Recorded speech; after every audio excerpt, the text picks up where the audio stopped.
कहते हैं कि मोहब्बत कभी खत्म नहीं होती। वक्ती दूरी हो या मजबूरी या बाहमी इख्तलाफात से आर्जी जुदाई तो मुमकिन है, लेकिन अगर किसी के दिल में मोहब्बत ने पंजे गाड़े तो मुश्किल ही से छुटकारा पाया जा सकता है। शब्बीर ने सरगोदा में ऐसे ही एक 90 साला बुजुर्ग को देखा है जो गुज़िश्ता 70 बरस से सिर्फ एक ही नाम को सीने से लगाए जिंदगी बसर कर रहे थे। आप भी देखिए। 90 साला गुलाम फरीद नामी बुजुर्ग के इर्द गिर्द उसके पोते पोतियां जमा थे और दादाजी से छेड़छाड़ कर रहे थे। बड़ी पोती जरा शौक थी, उसे दादा को छेड़ने में कुछ ज्यादा ही मजा आ रहा था। दादी जान, अरे अरे रे रे, क्या तो आंधी तूफान की तरह भागी कर रही है। अच्छा दादी जान, एक बात बताएं, जब आप उनसे इतनी मोहब्बत करते थे तो फिर शादी क्यों नहीं की? अरे तुझे कोई और काम नहीं है? जब देखो ये किस्सा लेके बैठ जाती। चल जा, हुक्का बरकला मेरे लिए, चल शैतान। नहीं ना दादी जान, प्लीज बताएं ना। अच्छा, अगर आपको दोबारा मिल जाएंगी तो क्या आप उनसे शादी कर लेंगे? ये शैतान की खाला, मेरे अल्लाह अल्लाह करने के दिन है और तुझे शादी की पड़ेगी। हाँ लो भाई दादी जान, ये क्या बात हुई? आप तो अभी भी वैसे के वैसे ही हैं। अब तू ऐसे नहीं मानेगी। कहा छड़ी, ये रही छड़ी मेरी। दादाजी ने अपनी छड़ी उठाई तो पोती वहाँ से हंसते हुए भाग निकली और दादाजी पुरानी यादों में खो गए।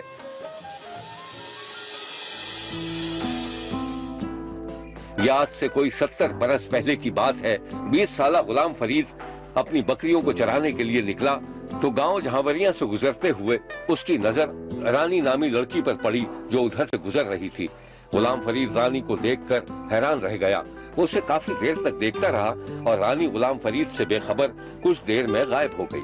अब चलते फिरते उठते बैठते गुलाम फरीद की निगाहों में वही मंजर घूमता रहता। गुलाम फरीद ने तो अब जैसे रानी के गांव के करीबी खेतों में ही अपना डेरा जमा लिया था। कई बार उसे रानी उधर से गुजरती नजर आती, लेकिन रानी ने गुलाम फरीद को नजर तक उठाकर नहीं देखा। रानी की तवज्जो हासिल करने के लिए गुलाम फरीद बांसुरी लेकर एक तरफ बैठ जाता और बहुत देर तक बांसुरी के सुर बिखेरता रहता।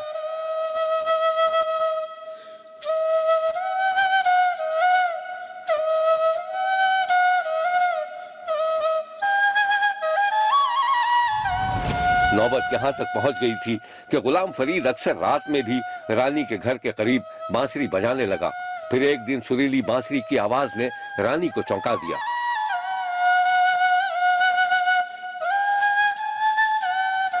रात की तारीकी में रानी घर से बाहर निकली तो गुलाम फरीद घबरा गया। उसने बांसुरी जेब में रखी और खामोशी से वहां से उठकर चला आया। रानी इधर उधर देखने के बाद दोबारा अपने घर चली गई।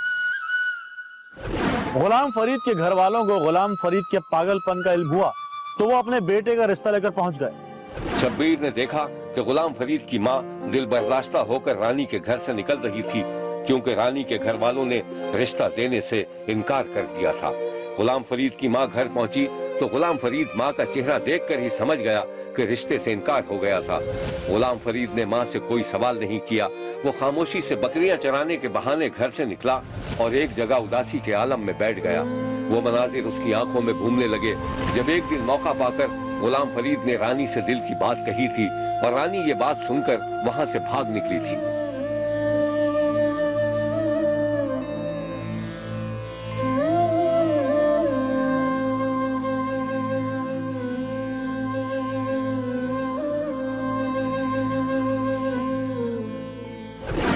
गुलाम फरीद और रानी दोनों ने ही फैसला कर लिया था कि अगर उनकी आपस में शादी ना कराई गई तो सारी जिंदगी शादी नहीं करेंगे, लेकिन रानी के घर वालों ने जोर जबरदस्ती करके उसकी शादी करा दी तो यह खबर गुलाम फरीद पर बिजली की तरह गिरी।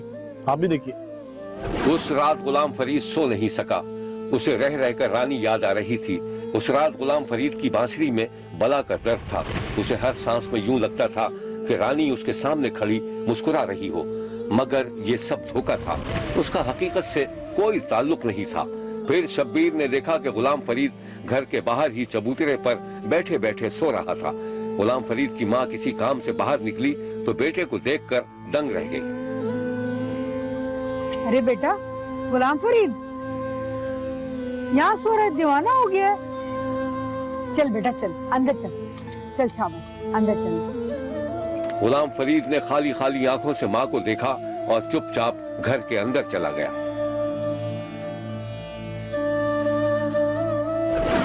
इस वाकये के बाद गुलाम फरीद की मां ने अपने बेटे की बिरादरी में शादी तय कर दी। गुलाम फरीद मां को इनकार न कर सका और फिर आहिस्ता आहिस्ता रानी के इश्क की आग मद्धम होती चली गई। रानी और गुलाम फरीद दोनों के बच्चे बड़े हो गए, उनकी शादियां हो गई, दोनों पोते पोती वाले हो गए। मगर 90 बरस की उम्र तक पहुंचने के बावजूद गुलाम फरीद के दिल से रानी की कसक ना जा सकी। इसे तो यह भी मालूम नहीं था कि पता नहीं रानी जिंदा भी होगी या कहीं मर खप गई है। एक दिन शब्बीर ने देखा कि गुलाम फरीद की पोती दादा से छेड़छाड़ करने के लिए उसके पास आई तो गुलाम फरीद समझ गया कि अब वो रानी का किस्सा छेड़ेगी। दादाजान आपको पता है रानी दादी अभी भी जिंदा है। रानी दादी? कौन रानी दादी? और मेरा क्या लेना देना किसी से? दादाजान अब ज्यादा एक्टिंग मत करें, वो अभी भी आपको बहुत याद करती है। ए शैतान, जाती है या उठाऊं छड़ी में अपनी? दादा आपको पता है कल मैं रानी दादी से मिली थी, दादाजान अभी भी बहुत प्यारी हैं। मेरा रिश्ता किसी से जोड़े दे रही है, वो अच्छी तरह जानती है। तेरी दादी को मरे हुए पूरा 1 साल हो। हाँ तो दादाजान मैं भी तो वही कह रही हूँ, हमारी दादी भी मर गई और रानी दादी के मियाँ भी मर गए। हाँ? उसका मियाँ मर गया? कब? लो 8 साल हो गए दादी को बेवा हुए हुए। मैं क्या करूँ? 8 साल हो गए तो मेरा रिश्ता जोड़े दे रही है। शैतान, जाती है या उठाऊं छड़ी अपनी? दादाजान एक बात मानोगे? हाँ बोल। नहीं नहीं नहीं, पहले वादा करें, पक्का पक्का वाला। अच्छा बोल तो सही शैतान की खाला। दादाजान पता है बड़ा मजा आएगा, रानी दादी के घर पे रिश्ता लेके जाऊंगी आपका। तू ऐसे नहीं बात आएगी, उठाता हूँ छड़ी। अच्छा अच्छा जा रही हूँ जा रही हूँ जा रही हूँ जा रही हूँ। दादा ने लाठी उठाई और पोती को मारना ही चाहता था कि पोती वहां से खिलखिलाती हुई खिसक गई। पोती की छेड़छाड़ ने एक बार फिर दादा को तस्वुर में 70 बरस पहले धकेल दिया था, जब वो रानी की एक झलक देखने के लिए बेताब रहता था। उसे याद आया कि उसके बांसुरी के सुरों में कितना प्यार और दर्द था।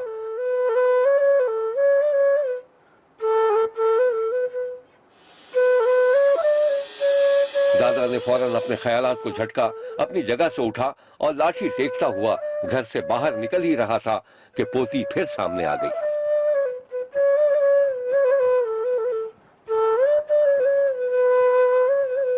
अच्छा दादाजान हमसे छुपाते जा रहे ना दादी जान के घर पे। अरे बाहर में जा तू और तेरी रानी दादी। अब अगर तूने उसका नाम अपनी जबान तो याद रख, इस छड़ी से तेरा सर फाड़ दूंगा मैं। हाँ। कुछ भी करें आप, मैं तो आप शादी करा कर ही रहूंगी। शादी करा के रहूंगी? बच्चों का खेल समझा रहा तू? गुलाम फरीद की पोती मजाक मजाक में संजीदा हो गई और एक दिन वाकई रानी के पास अपने दादा का रिश्ता लेकर पहुंच गई। 85 बरस की रानी ने गुलाम फरीद की पोती की ऐसी खबर ली कि पोती के होश ठिकाने आ गए। रानी दादी आपने मुझे पहचाना? अरे तू कौन है, कहाँ से आई है?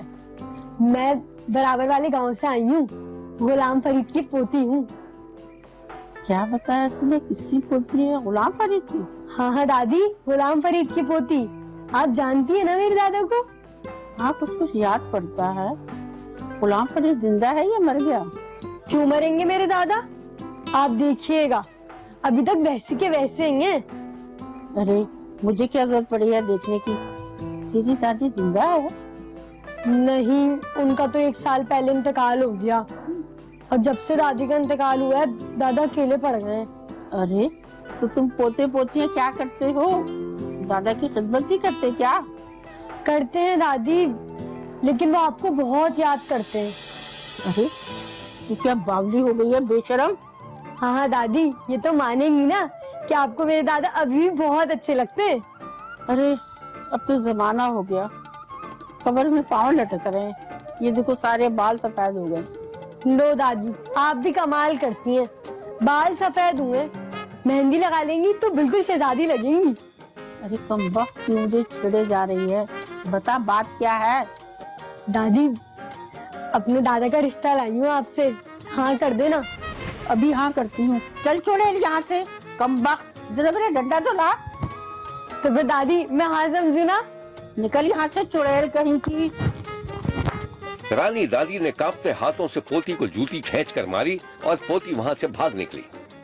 दिलचस्प बात यह है कि 70 बरस पहले भी गुलाम फरीद को रिश्ता देने से इनकार किया गया था और अब 70 बरस बाद तो रिश्ता कबूल करने का सवाल ही पैदा नहीं होता था। मगर गुलाम फरीद की पोती ने भी हिम्मत नहीं हारी और रानी को अपने दादा से शादी करने पर आमादा कर लिया। दो प्यार करने वाले 70 बरस बाद आखिरकार एक दूसरे के हो गए। आप भी देखिए।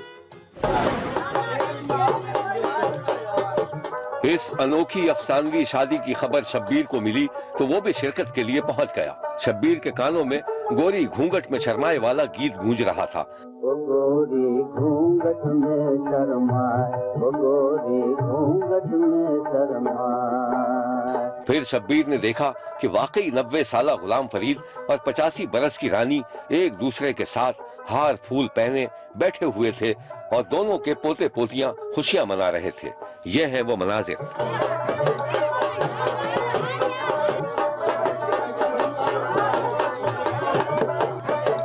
शब्बीर ने यह भी देखा कि इतनी उम्र होने के बावजूद रानी दुल्हन बनकर वैसे ही शर्मा रही थी जैसे कोई कम उम्र लड़की हो। इस खुशी के मौके पर महल्ले पड़ोस के सभी लोग जमा हो गए थे। दूल्हा मियां को सलामियां दी जा रही थी और फिर जब गुलाम फरीद 70 बरस बाद अपनी मोहब्बत अपनी दुल्हन के रूप में लेकर जा रहा था तो शब्बीर की नजर उनके जूतों पर पड़ी जिस पर बरसहा बरस की गर जम चुकी थी, मगर उनके कदमों में लग़ज़िश नहीं थी। शब्बीर का कहना है कि ये कोई अफसानवी किस्सा नहीं और ना ही किसी स्ट्रेट थिएटर के मनाजिर बल्कि असली वाकया है। देखते रहिए क्योंकि कोई देखे न देखे शब्बीर तो देखेगा।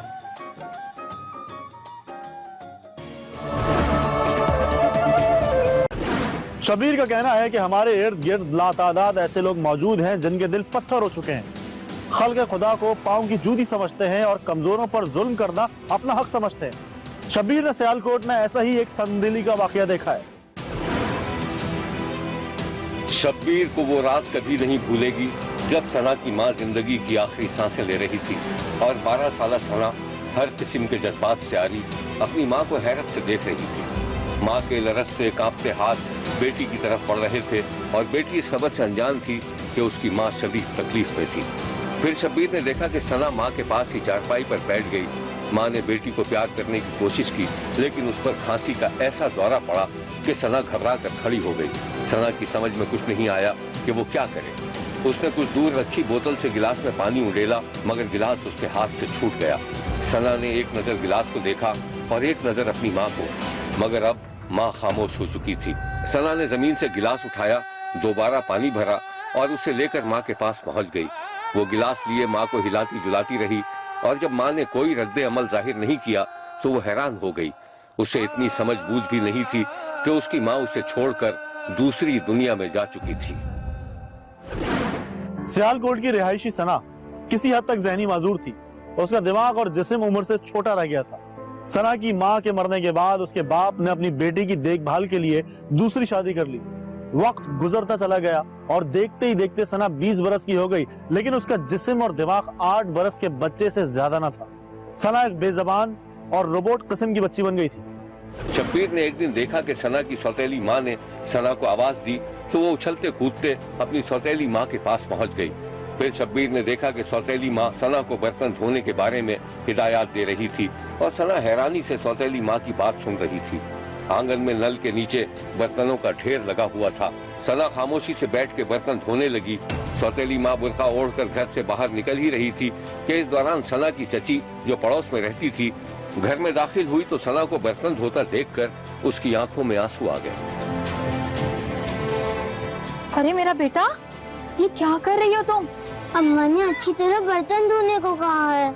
चलो तुम हटो, मैं धो देती हूँ बर्तन। अगर अम्मा ने ये देख लिया तो बहुत गुस्सा करेंगी।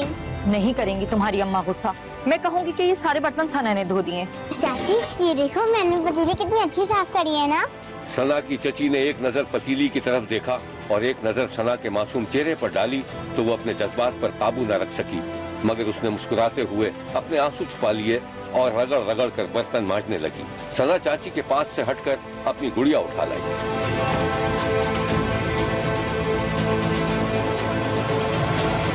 चाची इसको भी मुंह हिला दो, ये कब से नहा ही नहीं है। हाँ हाँ धुला दूंगी, दे देना मुझे।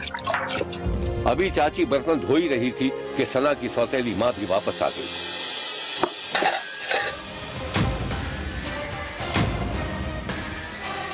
अरे बहन ये क्या कर रही हो तुम? अरे भाभी, बच्ची को बर्तन धोते देखा तो रहा नहीं गया, इसलिए मैं ही धोने बैठ गई। खट्टी कट्टी है वो, कोई मजलूम नहीं है। भाभी ऐसा तो ना कहो, बच्ची मजलूम है और इसके बाप को भी इसका एहसास नहीं है। अरे तो क्या करे तुम्हारे भाई साहब, वो खुद तंग है इस कमबख्त से। लो भाभी, तुम्हारे बर्तन तो धुल गए, अब जरा अच्छे से चाय पिला दो। तू जा, जाके मुंह धो। वो भी मैं धुलाऊं क्या? जा जाके चला चला। अरे रे, रहने दो, इसे कहाँ कह रही हो, आग आग लग जाएगी कहीं। मैं खुद बना लूंगी चाय। अच्छा लग जाए आग, जल के मर जाए कमबख्त। जा यहाँ से। भाभी कुछ खुदा का खौफ करो, ऐसा तो ना कहो। रहने दो, जो झेलना पड़ता है ना मुझे ही पता है। इस दौरान सना खामोशी से बावर्ची खाने में चूल्हा जलाने की कोशिश कर रही थी कि अचानक चीखती हुई बाहर निकल आई। या इलाही खैर, क्या कर दिया तूने? अरे अरे कमबख्त, क्या कर दिया तूने? अरे सना तू तो हट यहाँ से। ओहो, भाभी आग तो बुझाएं आप। इस कहानी की मजीद तफसीलात हम आपको दिखाएंगे, लेकिन एक ब्रेक के बाद। कहीं जाइएगा मत, क्योंकि कोई देखे ना देखे, शब्बीर तो देखेगा। कोई ना कोई ऐसी गलती हो जाती जिस पर उसकी सौतेली माँ का पारा चढ़ जाता था। एक रात शब्बीर ने देखा कि सना की सौतेली माँ चारपाई पर बैठी हुई थी और सना टीवी के सामने गुमसुम टीवी देख रही थी कि ऐसे में माँ ने उसे आवाज दे दी। सना, अरे ओ सना, हर वक्त खेलती रहती है, कभी कोई काम भी कर लिया कर। ला मुझे कटोरा ला दे, इसमें सालन है और रोटी भी ले आ। अरे देख गिरा मत दीजियो, जल्दी आ। हर वक्त खेलती रहती है। सना अपनी जगह से उठी, उसकी समझ में नहीं आ रहा था कि वो प्याला और रोटी की टोकरी किस तरह हाथों में पकड़े। किसी न किसी तरह उसने दोनों चीजें हाथ में ली और जाहिर है कि वो 2 कदम ही चली थी कि सब कुछ गिर गया। सौतेली माँ ने ये मंजर देखा तो अपनी जगह से गजबनाक होकर उठी और सना के बाल पकड़कर उसे सबक सिखाने ही वाली थी कि पड़ोस से चाची घर में दाखिल हो गई। क्या गजब कर रही हो भाभी, क्यों मार रही हो इतनी सी बच्ची को? देख देख क्या किया इसने, बड़ी हिमायती बनती फिरती है ना तो इसकी। तुम उसके बाल तो छोड़ो, जरा सा भी खुदा का खौफ नहीं है तुम्हें? अगर तुझे इतना ही ख्याल है ना तो ले जा अपने घर से, ले जा। और एक इसका बाप अपनी मुसीबत मेरे गले डालकर चला गया, पता नहीं क्या करता रहता है वहाँ। चाची गिरे हुए बर्तन समेटकर एक तरफ रखने के बाद सना को प्यार करती हुई अपने साथ ले गई और सना की माँ अपनी सौतेली बेटी को खा जाने वाली नजरों से घूरती रही।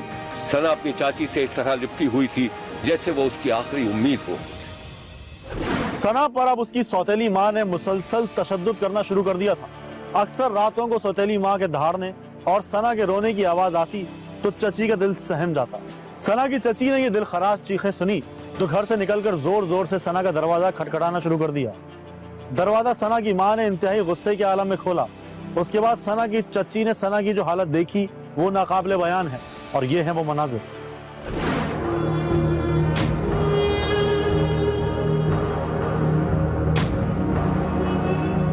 सना के सर के बाल काटे जा चुके थे, बदतरीन तशद्दुद से आंखों के हलकों में नील पड़ गया था और उसके होंठ सूजे हुए थे। बच्ची पर इस कदर तशद्दुद किया गया था कि हम आपको उसका चेहरा नहीं दिखा सकते। बच्ची पर तशद्दुद की खबर पुलिस वालों को हुई तो पुलिस ने मौके पर पहुंचकर बच्ची को अपनी तहवील में ले लिया और फिर जब सना को उसकी जालिम सौतेली माँ के चुंगल से छुड़ाकर पुलिस अपने साथ ले जा रही थी तो पूरा महल्ला जमा हो गया था।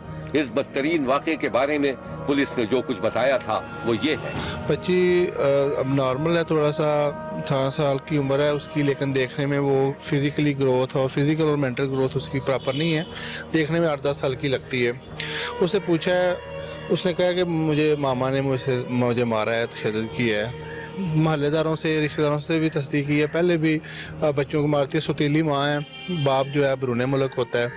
तो हमने जो कार्रवाई उस हस्ब ज़ाब्ता बनती थी वो ला के उसकी टिंड भी की है, उन्होंने बाल मूंड दिए हैं सारे, ला के कार्रवाई ज़ाब्ता की है, मेडिकल उसका करवा रहे हैं। उसके बाद FIR दर्ज हो गई है, जो हमारे एंड पे था हमने उसके मुताबिक लीगल तमाम फॉर्म पूरी कर दी। और ये है सना की चाची जो सना पर तशद्दुद की तफसील बता रही थी।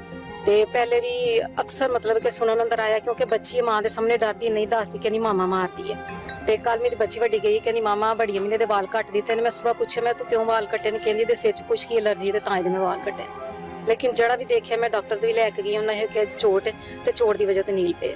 ਤੇ ਮੈਂ ਵੀ ਇਹਨੂੰ ਕੱਲ ਵੀ ਕਿਹਾ ਮੈਂ ਕਿ ਉਹਨੂੰ ਚੋਟ ਲੱਗੀ ਉਹਦੀ ਵਜ੍ਹਾ ਤੇ ਕਹਿੰਦੀ ਫਿਰ ਹੋ ਸਕਦਾ ਸੀੜੀ ਦੇ ਥੱਲੇ ਪੈਂਦੀ ਤਾਂ ਚੋਟ ਲੱਗੀ। मैं कि थोड़ी बहुत चोट नहीं, शदीद चोट हो तो फिर नील आंदा है या स्वेलिंग नहीं ज्यादा होती। सना पर तशद्दुद हो रहा था तो शब्बीर को वो मंजर याद आ रहा था जब उसकी सगी माँ जिंदगी की आखिरी सांसें ले रही थी। वो अपनी बेटी को आखिरी बार प्यार करना चाहती थी, लेकिन जिंदगी ने उसे मोहलत ही नहीं दी और वो अपनी माजूर और मासूम बच्ची को दुनिया के रहमो करम पर छोड़कर चली गई थी। शब्बीर का कहना है कि सना की ज़हनी हालत के पेश नजर शायद सना इस बदतरीन तशद्दुद के वाक़े को भूल जाए, मगर क्या उस सौतेली जालिम माँ को कभी एहसास होगा कि उसने एक बेजबान मासूम माजूर बच्ची के साथ क्या किया था। बच्ची के साथ जानवर से बदतर सलूक करने पर उसे कैसे नींद आती होगी। मगर जैसा कि शब्बीर ने पहले भी कहा था कि कुछ लोगों के सीने में दिल की जगह पत्थर होता है, ये इंसान के रूप में दरिंदों की नुमाइंदगी करते हैं। शब्बीर का कहना है कि सना का मुकम्मल इलाज कराया जाए और उसे किसी महफूज माहौल में जीने का मौका दिया जाए। शब्बीर ने सना पर जुल्म करने वाली उसकी सौतेली माँ को सख्त सजा देने का मुतालबा किया है। देखते रहिए, क्योंकि कोई देखे न देखे शब्बीर तो देखेगा।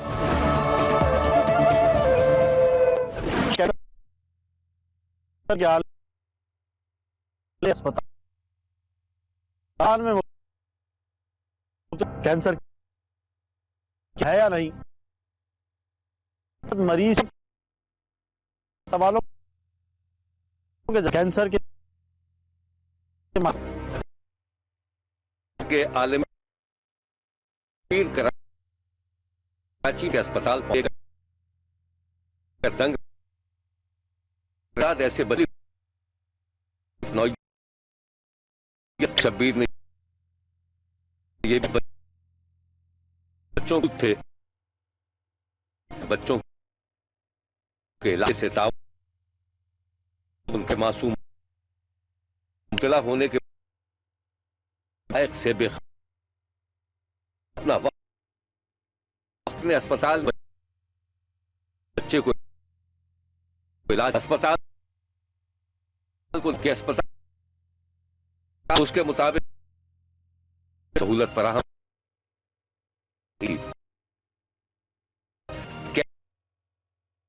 अमित से हो देखकर सवालात हैं आम लोग हैं। अब कैंसर से मुतली है तो समझो कि उसकी जिंदगी ही खत्म हो गई और ये नाकाबिले इलाज है। डॉक्टर हामिद से गुफ्तगू करके शब्बीर को मालूम हुआ कि कैंसर भी दूसरी बीमारियों की तरह एक बीमारी है और इसका इलाज भी।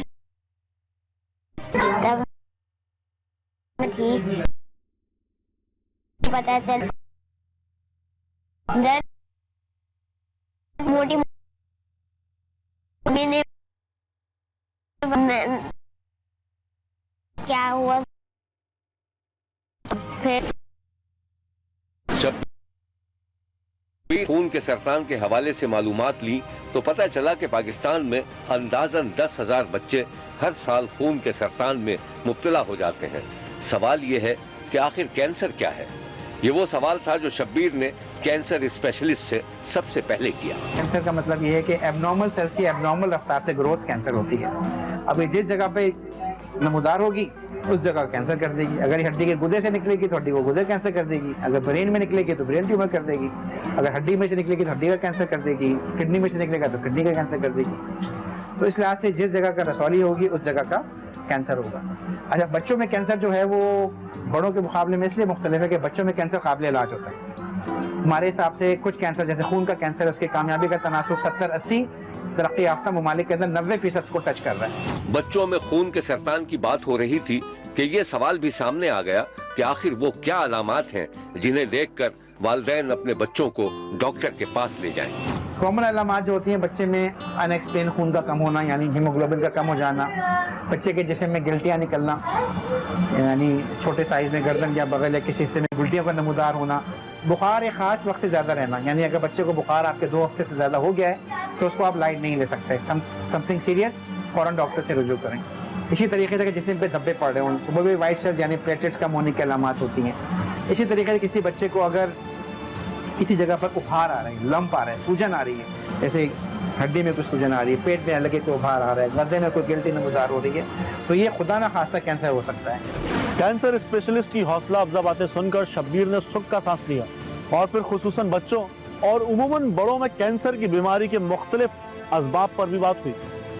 अच्छा, अब ज़ाहिर है बड़ों में जैसे कैंसर हमारे बहुत कॉमन है कम्युनिटी में, गुटखा खाना, पान खाना, सिगरेट पीना, तो बच्चे तो अल्हम्दुलिल्लाह इस चीज़ से महफूज हैं, लेकिन माशरे में बड़ों के अंदर, एडल्ट के अंदर कैंसर इसी वजह से होता है। तो ज़ाहिर है एक बात तो लोगों को पहुँचे कि सिगरेट जो पी रहा है उसको मना करें, जो गुटखा खा रहा है उसको मना करें।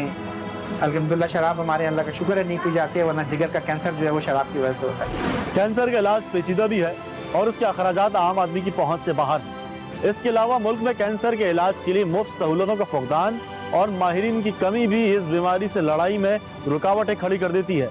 लेकिन शब्बीर को यकीन है कि अगर सेहतमंद जिंदगी गुजारने के उसूलों पर अमल किया जाए तो बड़ी हद तक इस मूजी बीमारी से बचा जा सकता है। तो जाहिर है मैं चाहूँगा कि लोग बच्चों को अपने हेपेटाइटिस बी के खिलाफ वैक्सीन लगवाएं। एक और वैक्सीन जो आके लड़कियों के अंदर दी जाती है वो पेपिलोमा वैक्सीन, जो कि सर्वाइकल यानी बच्चेदानी की मुंह का कैंसर बचाव के लिए लड़कियों में दी जाती है, तो वो वैक्सीनेशन ज़रूर कराएं। और तीसरी चीज़ जो बड़ी अहम है वो है सेहतमंद ज़िंदगी, यानी फलों का ज़्यादा इस्तेमाल, सब्जियों का ज़्यादा इस्तेमाल, रेगुलर एक्सरसाइजेस, जंक फूड को अवॉइड करना। शब्बीर ने जब अस्पताल में कुछ ऐसे लोगों से बात की जिनके बच्चे जेरे इलाज थे तो शब्बीर को ये देखकर इंतहाई खुशी हुई कि अब लोगों की समझ में ये बात आती जा रही है कि कैंसर की बीमारी कोई गुनाह नहीं है जिसे छुपाया जाए, बर वक्त तशखीस हो जाए तो ये काबिल इलाज है। जब बच्चे आते हैं तो बच्चों के इलाज की तशखीस 3 तरीके से होती है। एक होती है बोन मैरो बायोप्सी, उस पर मजीद बहुत तरह के टेस्ट होते हैं। अगर वो खून का कैंसर है, अगर वो गुदूद का कैंसर है तो लिम्फ नोड की बायोप्सी।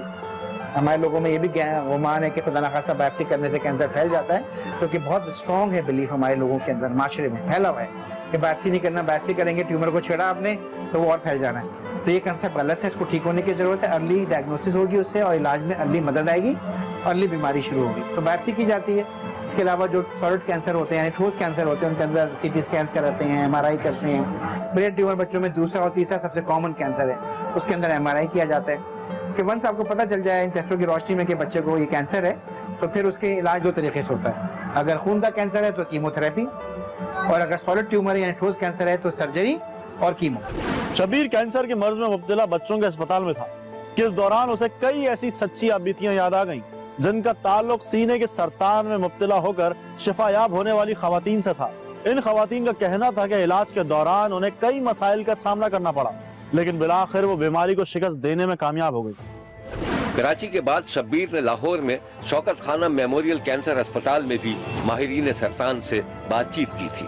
तो ये ऐसी बीमारी नहीं है जो यूजुअली एक बंदे को दूसरे बंदे से लग सके, या अगर आपके दोस्त, आपके रिश्तेदार या आपकी फैमिली में इर्द ऐसे लोग हैं जो कैंसर में मुब्तला हैं तो वो बीमारी आपको उनके करीब रहने से, उनका ध्यान रखने से या उनके साथ मिलने मिलाने से नहीं हो सकती। ऐसे कैंसर्स आइडेंटिफाई हमने किए हुए हैं और उन कैंसर्स को हम स्क्रीनिंग प्रोग्राम्स में डालते हैं। मकसद ये कि जब इंसान तंदुरुस्त है और किसी बीमारी में मुब्तला नहीं है और कोई खास एज का पीरियड है या कोई खास ऐसे लोग हैं जिनमें इस बीमारी का चांस ज्यादा है, उनको हम दावत देते हैं कि आप in your best of health, जब आप ठीक ठाक हैं और कुछ महसूस नहीं कर रहे, आके अपने टेस्ट कराएं ताकि पता चले कि अगर ये बीमारी जब शुरू हो तो जल्दी से पकड़ी जा सके। कैंसर, पहली बात ये कि इतनी खौफनाक बीमारी नहीं है जितनी समझी जाती है। बहुत सारे कैंसर्स के इलाज मौजूद हैं, बहुत सारे कैंसर्स के बेहतरीन इलाज मौजूद हैं जिनमें हम पेशेंट्स को माशाल्लाह बिल्कुल ठीक सेहतमंद स्टेटस तक ले आते हैं। मैंने तो कैंसर के बारे में बहुत अजीब अजीब बातें सुनी थी। कैंसर वाले जो पेशेंट है सर्वाइवल में उनकी डेथ थी, मुझे लगा था बस अब मेरी लाइफ एंड, और मेरे जहन में बहुत सारे क्वेश्चन आए थे, मैंने तो भी बहुत कुछ करना था। तो ये चीज़ थी मेरे जहन में कि अब मेरी बस एंड ऑफ द लाइफ है और मेरे बहुत सारे एम्स थे जो अधूरे रह गए। पहले कीमो लगेगी, फिर सर्जरी होगी, फिर कीमो स्टार्ट हो गई मुझे, फिर उन्होंने कहा था कि आपके ये जो बाल हैं वो भी उतर जाएंगे, तो मेरे लिए बहुत ज़्यादा हॉरिफुल जो सिचुएशंस लग रही थी, बहुत पेनफुल ट्रीटमेंट लग रहा था मुझे। मेरे जहन में बस यही क्वेश्चन आ रहे थे, अब मैं कैसे सर्वाइव करूँगी, कैसे फेस करूँगी। उस वक्त ऐसे ही लग रहा था वैसे लाइफ बस कब ख़त्म हो गई है। लेकिन फिर मेरे डॉक्टर्स ने मेरा बहुत साथ दिया, जिसमें मैं डॉक्टर्स अपनी सारी टीम को उन्होंने मुझे बहुत इनकरेज किया, मुझे बहुत हौसला दिया। मेरी वो सारी पेनफुल जर्नी को ओवरकम करने में मेरे डॉक्टर्स का बहुत हाथ। शब्बीर का कहना है कि मुल्क में कैंसर के इलाज मालजे के लिए सरकारी सतह पर बहुत कुछ करने की जरूरत है, क्योंकि एक रिपोर्ट के मुताबिक मुल्क में हर साल तकरीबन 3 लाख कैंसर के केसेस सामने आते हैं, जबकि पाकिस्तान उन मुल्कों में शामिल है जहां बच्चों में कैंसर एक तशवीशनाक मसला बनता जा रहा है, जिस पर तवज्जो देने की जरूरत है। पाकिस्तान में बच्चों में खून का सरतान, खवातीन में सीने का सरतान और मर्दों में फेफड़ों और गले के सरतान में हर साल इजाफा भी तशवीशनाक है। मगर जब शब्बीर दुनिया भर में कैंसर पर होने वाली रिसर्च और उनके मस्बत नतायज को देखता है तो सोचता है कि अगर हमारे मुल्क में भी कैंसर के इलाज मालजे और उसकी तहकीक पर अलग से बजट रखकर काम किया जाए तो शब्बीर को यकीन है कि ये मूजी मरज एक रोज अगर अपनी मौत आप नहीं भी मरा तो इसमें खातिर खा कमी जरूर वाक़ होगी। शब्बीर ने मुल्क भर में सरतान के मरज में मुब्तला मरीजों और उनके लवाहिकीन से अपील की है कि वो हरगिज हिम्मत न हारें, क्योंकि मुसलसल तवज्जो और इलाज के जरिए इस बीमारी से निजात हासिल करना मुमकिन है। देखते रहिए, क्योंकि कोई देखे न देखे शब्बीर को देखेगा। शब्बीर का कहना है कि वो देख रहा है और मुसलसल देखता रहेगा। मुल्क भर से मजीद कहानियों और उनकी तफसीलात के साथ फिर मुलाकात होगी। देखना ना भूलिएगा, क्योंकि कोई देखे ना देखे शब्बीर तो देखेगा।